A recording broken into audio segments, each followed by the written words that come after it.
ஆசிரமம் ஆசிரமம் அப்புறம் வந்துட்டு உணர்வு பயிற்சிக்கான பள்ளி அப்படின்னு சொல்லிட்டு ஒரு தொடர்ந்து என்னன்னா தியானத்துல ஆழம் ஆழம் வந்து ரொம்ப தேவைப்படும் இனிஷியலா. ஸோ இனிஷியலா நம்மளுக்கு வீட்டுல பண்றது நம்மளோட சுற்றுச்சூழலோட பண்றது. பட் ஆனா வந்துட்டு இன்னும் ஆழமான தியானம் வேணும் அப்படின்னா நம்மளுக்கு வந்து ஒரு அமைதியான சூழ்நிலை வேணும். அதுக்கேத்த சுச்சுவேஷன்ஸும் வேணும். ஸோ அப்போ அதுக்கேத்த ஒரு கரெக்டான பிளேஸ் என்று சொன்னது வந்து ஆசிரமம். அது என்ன பண்ணோம் அப்படின்னா வந்துட்டு தியானம் வந்து ரொம்ப ஆழமா உள்ள போய் நிறைய எக்ஸ்பீரியன்ஸ் நிறைய அனுபவங்கள் வேணும் அப்படின்னா வந்துட்டு நம்ம வந்து நல்ல பயிற்சி பெற வேண்டிய இடம் வந்து ஆசிரமம் தான்.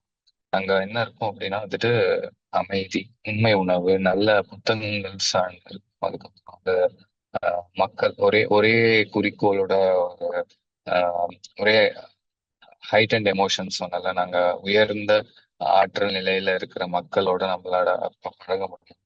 ஸோ லைக் ஒன்னஸ் சூழல் இந்த மாதிரி இருக்கும், ஒத்துழைமையான சூழல் இருக்கும். ஸோ அதனால வந்து ஆசிரமம்ன்றது வந்து ரொம்ப அருமையான ஒரு பயிற்சி பள்ளி நம்மளுக்கு நம்மளோட ஆழமான தியானத்துக்கு. ஸோ அதை பத்தி பேச அப்படின்னு சொல்லிட்டு தான் ரெசிடென்ஷியல்ஸ் மெடிடேஷன் சென்டர் அப்படின்னு சொல்லிட்டு. ஸோ நம் நிறைய இடத்துல வந்து நம் சரீரம், மனம், புத்தி எல்லாமே ஒன்றாக பயணிக்கின்றன.